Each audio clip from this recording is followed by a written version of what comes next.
everyone, it's Glitchy here. So, Activision decided to shadow drop two nuclear bombs like it was the 1940s all over again recently, and obviously I'm talking about Black Ops 1 and 2 dropping out of nowhere on a Thursday morning. But this kind of came at a surprising moment for me since one, I was working on my Transformers video, and two, I was just starting to get footage for Assassin's Creed being the remake. I have actually wanted to make a video about Black Ops 7 for a while since I was able to get a copy from GameStop for about $9 and some pocket change. But after a few rage quits as well as life and other video ideas getting in the way, I kind of put it off and figured I would just do it closer to Modern Warfare 4's launch time. But with Black Ops 2 releasing again, I thought it would actually be really fun to look at both of them and compare and contrast them in detail so that we can see which one does what better. Spoiler alert, the older game everyone has been begging Treyarch to remaster is the one that's better.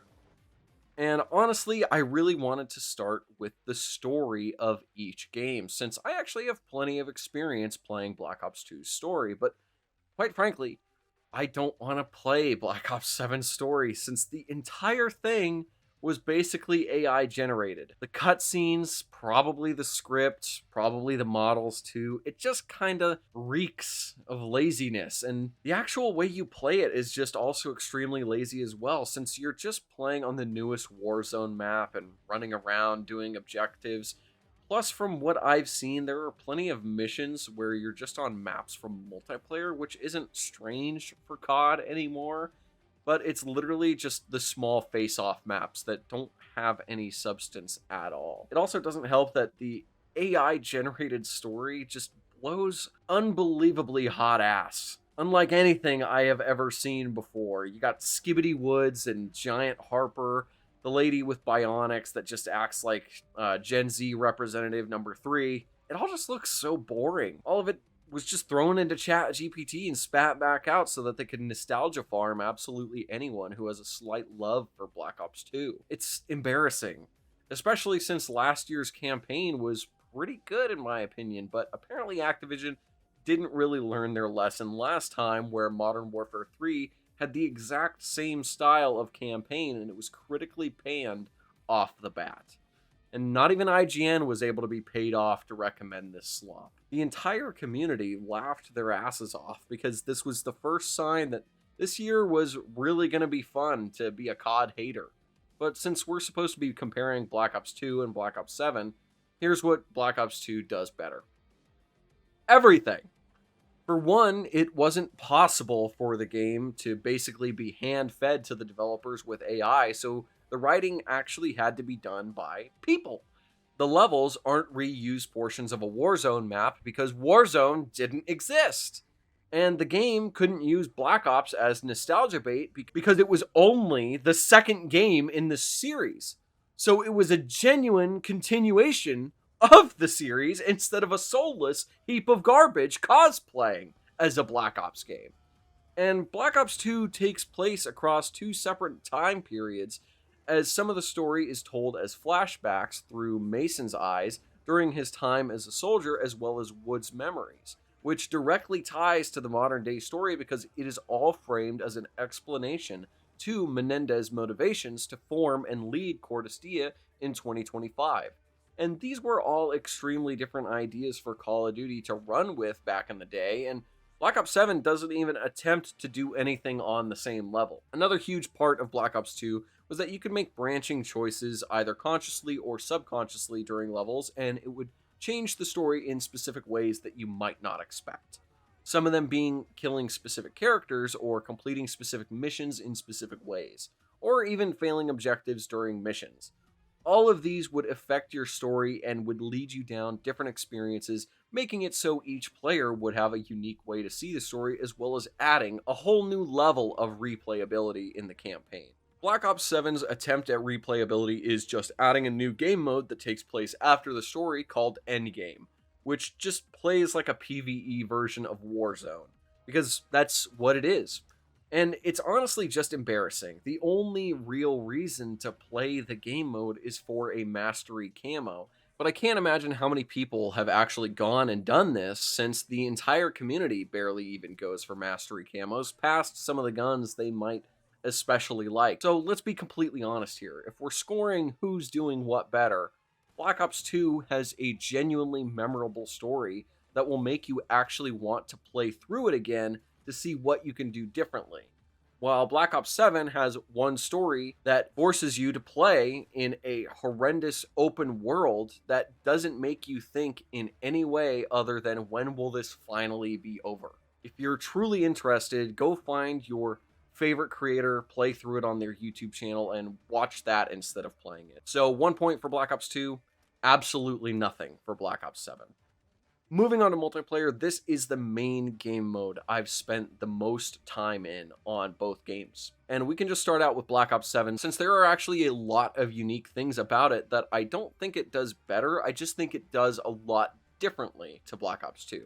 So Black Ops 7 is honestly one of the better multiplayers in recent times. As someone who has been playing these games on and off in the recent years, this was easily the best due to one specific thing that the rest of the COD games have been doing since Modern Warfare 2019, is that they actually had an option to minimize the skill-based matchmaking. And I was actually able to feel the difference for the most part compared to games like Modern Warfare 2022, as well as Black Ops 6 and Cold War.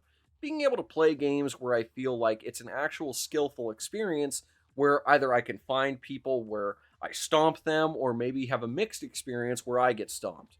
It's genuinely very fun compared to a lot of other shooters and is definitely an improvement on Black Ops 6, but it feels way too different to be able to efficiently compare to Black Ops 2 since the movement is completely overhauled and has been for years before Modern Warfare 2019 at that point, with advanced movement like Black Ops 3 as well as Black Ops 4. The guns as well as the time to kill feel pretty nice since the movement is so fast, most fights don't just end instantly and make for a much more better experience. But there is a pretty large issue here. The actual maps inside of Black Ops 7, especially the post-launch content, is all recycled from all of the old Black Ops games. Funnily enough, I don't think any of them come from Black Ops 3, despite that being the only other game in the franchise that has wall jumping, and most of them come from Black Ops 2, with a few Black Ops 1 maps sprinkled in, and even less Black Ops 4 maps dusted on. And there are barely any original maps, and the ones that are original are either face-off maps, or they're very basic 3-lane slop maps. Which, great, we get to see old maps with new graphics, but where are the new, good maps? Like, shouldn't we try to make new icons instead of relying on old maps that you could only hope to get close to in levels of quality? We don't even know if the map designers could get close because they never challenged themselves, and maybe it's a budget issue. But I imagine it takes the exact same amount of time retexturing everything you need from an exact map in an old game as it does deciding to make a new map and being able to reuse assets either from Warzone or other maps and even other games from the other two COD studios who are busy working on their games. And this could be an issue where the executives are trying to get more people to play through nostalgia bait, but obviously it hasn't worked very well since apparently the ports have more players on 2 platforms than 5 combined. Another thing that is a huge issue with Black Ops 7 is that even though it was said that all the skins in the shop would be true to the Black Ops style and world, was very obviously a false statement to say the very least. The first week I ran around on Black Ops 7, there was a RoboCop event going on where you could unlock a fucking purple RoboCop and a laser gun. And funnily enough, the laser gun isn't even the issue since the Black Ops series has had plenty of those at this point, but why are we still adding atrocious collabs that don't fit at all?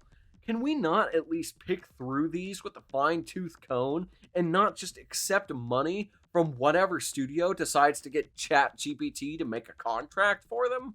And there was also another issue that hasn't been as much of a problem for me since I don't really care, but there are quite a lot of FOMO-centered events where you have to score highly on a leaderboard to get specific rewards if you want new camos or small cosmetics like that.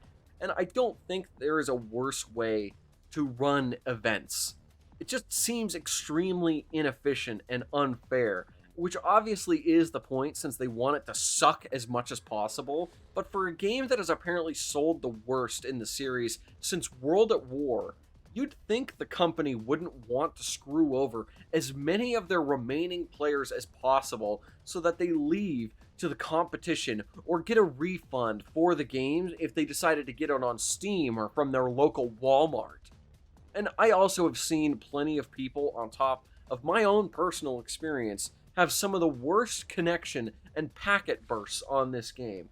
And I have pretty damn good internet. And for some reason, even with the wired connection, I just have some of the worst connection I have ever had on any video game. This isn't even going to be exclusive as a point to this game either, since now I want to move on to Black Ops 2.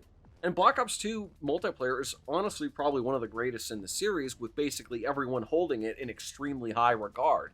And I wasn't actually a fan of the franchise when this game was in its prime, since I came into the franchise with Call of Duty Ghosts. But even at that time, this game was so good compared to Ghosts that it was actually the first time in series history where two games were fighting each other for relevance.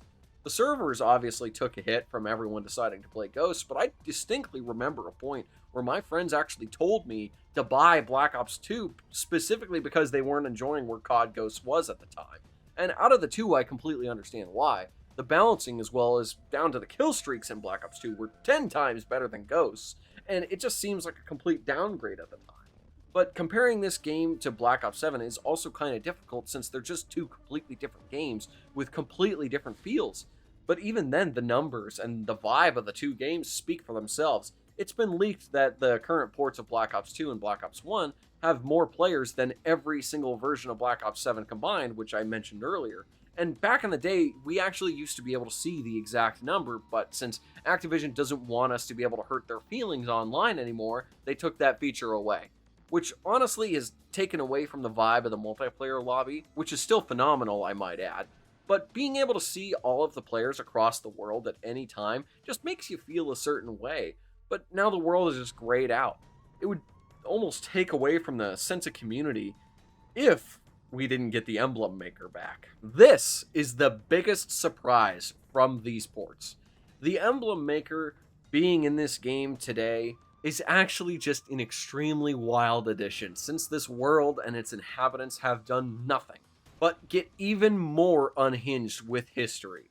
I think literally everyone expected this port to completely remove this feature or severely limit it. But I gotta give some respect, they didn't do anything to it. So I'm actually looking forward to seeing all the new artists that are going to play this game and make some absolutely beautiful emblems. I also can't lie, I get a chuckle out of a lot of the emblems that random people make. And the emblems just add such a sense of individuality to each player. And yeah, there are glitches for emblem duplication, but I feel so accomplished after even following a tutorial for some emblems. And it's such a good system, and even with the limitations in place, you can make some pure art with just the shapes that you're given. And it makes me think that there is actually potential they might bring this feature back in the future, but I'm not going to hold my breath on that one. And the actual multiplayer being different is kind of night and day, being honest. The actual speed of the game is much slower, and there's nowhere near the same mobility as the modern games, and especially Black Ops 7 in that matter. And all of the guns in this game have extremely low TTK compared to modern games as well, which personally I prefer a slightly longer TTK so that engagements feel a bit prolonged, but this game will have you turn corners and you won't even know what happened to you. But there is a certain charm to getting good at this game after spending so long being away from this area of the franchise. And the maps as well feel a lot better in this game since, they were actually made for the way that this game plays. The same maps in Black Ops 7 feel completely out of place with the pace of the gameplay as well as the mobility. But I gotta be honest, some of the maps in Black Ops 2 just really aren't the best. And you can feel that sentiment in the map voting system as well. A lot of people vote for the much more iconic maps that are known to be great, but when there's bad ones in the vote, they'll just vote for a random one. And if you don't see a good map appear after that vote, then most people are just going to leave the lobby, which when you're this late in the voting cycle, the lobby isn't going to backfill So if you decide to stay, you're going to get as low as a 3v3, which will make the game take as long as possible to complete. And I think they're probably going to patch this issue at some point, but I don't really remember this being an issue before. And it's notable to point out that somehow this became an issue 14 years after the game was released. And another issue that I've been having is some extreme lag. And that's due to the type of the servers that Black Ops 2 runs on, which is peer-to-peer connections. And I'm honestly shocked that the studio developing the port didn't decide to update the systems to modern infrastructure, because these actually feel 10 times worse than even the modern COD games server-wise. I don't think I've had a single game on the Black Ops 2 port that hasn't lagged at least a little bit. And I think it speaks volumes that Activision probably only let these ports happen if they were literally just exact copies of what was released, so they didn't have to pay the developers at Iron Galaxy any more money than just making these games work on modern hardware. And I don't know if these will ever be fixed, but also, this wasn't an issue back in the day, since literally the entire world was playing this game a lot more than today. These games are limited to 2 systems that probably everyone isn't playing, even if it has more concurrent players than Black Ops 7. And overall, I think the extra money would have been worth it just to have the game perform a little bit better. But that would have meant that Activision actually had to give a shit about the consumer experience instead of the pure cash flow. And obviously they could have done a bit more, like add an FOV slider, as well as maybe scale the resolution to 4K, but I also think that it would lose a lot of the charm if this game didn't look exactly the same as it does right now. It feels like a slice of my life has been returned back to me from the time stream, and for the price I got it for, it was actually a pretty decent deal compared to trying to buy it off of Steam. So if you want these games, you should probably get them soon, because pretty soon it's going to be $70 to buy the base game and the DLCs compared to $30 for the entire package. And another thing I was surprised by was that all of the camos that you needed to pay for are completely free, which, let's be honest, they were probably itching to make these cost money, but decided against it last minute. And these games are absolutely timeless, though, and I understand their decisions even if I don't agree with some of them, but now we get to move on to my favorite part of the franchise as a whole, being zombies. Now, I don't think it's controversial to say that zombies is easily the only thing that has been carrying the last few years of CODs, minus a few examples. And it's been the only thing people ever talk about in a positive way. And even when it isn't positive, it's still 100 times better than whatever people say about multiplayer or Warzone. But I think these 2 games are a very special case of comparisons. For one, both games have Nuketown as a zombies map. So once again, Black Ops 7 is unable to stand on its own in its entirety. Although, I will be honest, there are plenty of original maps here. Nuketown is just the exception. But I will say in the beginning, even Ashes of the Damned is heavily inspired by Transit, and even has Ted inside the vehicle you drive around the entire map. Now, hot take, but I think Ashes of the Damned is much better than Transit could ever hope to be. Plus, the only things these 2 maps really share is the farm area and the diner area. And there is also a section dedicated to Ascension, and the spawn is also from the last map in Black Ops 6 to an extent. And there's also a town that kind of reminds me of Buried. Alright, all jokes aside, I think this map does a lot right, but the issue stands that this map is almost in the same kind of position that Revelations was in Black Ops 3. And do I think that this map flows well and is fun? Yes, to an extent, but that doesn't mean it's just okay to rip shit from other maps. Revelations was criticized for the same, and I don't think it's too far-fetched to criticize this map for the same issue. Going off of comparing first maps, Transit fucking blows. It is not aged well. The Wonder Weapon sucks, and even if it has a cool concept, you need to use turbines to power specific areas so you can access the Pack-a-Punch. There really isn't anything I could say that hasn't been said already, but Ashes of the Damned is loved by the community because it came from a game that was horrendously hated at launch, because let's be honest, zombies is the only reason Black Ops 7 has any budget for any multiplayer content besides Warzone. To be honest, I really don't like stuff like the boss fight on this map. I don't think it's horrendously difficult, but I also think that it takes so long to play through. It's also just extremely boring to do this Easter egg. A good chunk of it is just doing the wonder weapon, then the rest is unlocking shit on a box. Then you go through the map collecting orbs, but then you're in the fight. But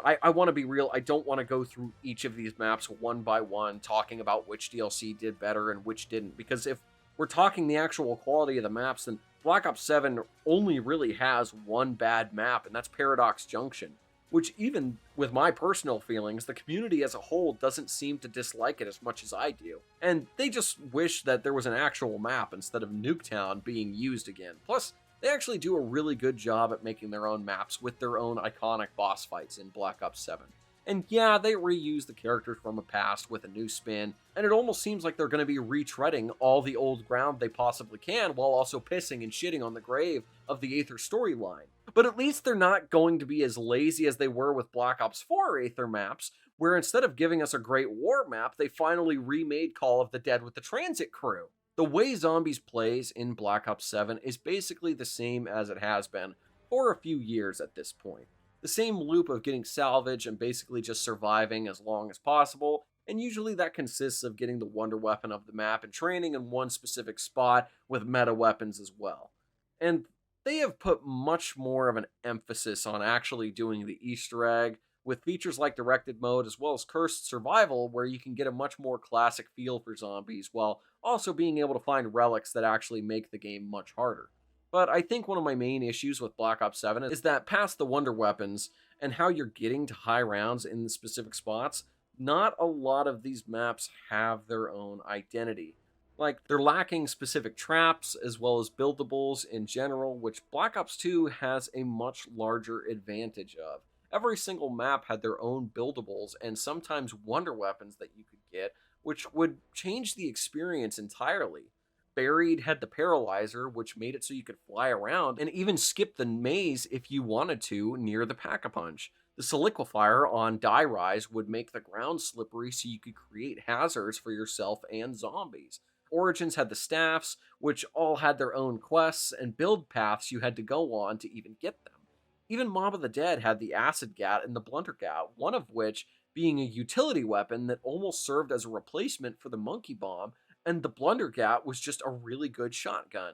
And that isn't even the end of it. The Thunder Punch in Origins, the Revival Staff, the Time Bomb, the Ray Gun Mark II, all of these made the experience different on Black Ops 2. Now, with Black Ops 7, you can do quests for the Wonder Weapons or you can get them out of the box, but none of them really change the way the game is played. They all just serve as a way to kill zombies, and they don't really add to the fun factor of the game besides the fact that you're just using a really strong weapon. Guns like the Paralyzer forced you to use strategy. Is it so much to ask for a little bit of thought behind what iconic weapons in the series are supposed to do besides just making a big explosion sometimes? Like, is it bad to say that I wish that someone would be able to port these maps from Black Ops 7 backwards into a game like Black Ops 3? And I just feel like the gameplay loop would feel so much better in the older games. I'm happy that people enjoy these, but maybe I'm just too stuck in the past because I'm not having fun with the way zombies feels anymore. I remember during Black Ops 3 when the boss fights were huge events in the community and it genuinely felt triumphant. But with Black Ops 7, they all come and go, except for the case recently with Kawakujo. And that was the only one in the last probably 8 years that it's took multiple days to solve. And all in all, I just think the way that Black Ops 7 plays with zombies does not complement the experience at all. So even if the map pool is a little different, I think Black Ops 2 secures the victory here as well, just down to the pure gameplay experience. So overall, I think it's been pretty obvious from the beginning which game I prefer. But the ports have made it pretty clear which game the community prefers as well, since Black Ops 2 and Black Ops 1 have sold so much better than Black Ops 7 has in general. And they're both fun, but one has much better systems and actually had love for the product they were making when they were developing the game. and while the other is just another yearly release that had to be pushed out the door to make Activision happy, or else they'd be pulverized by Big Daddy Microsoft. But I want to know how you guys think.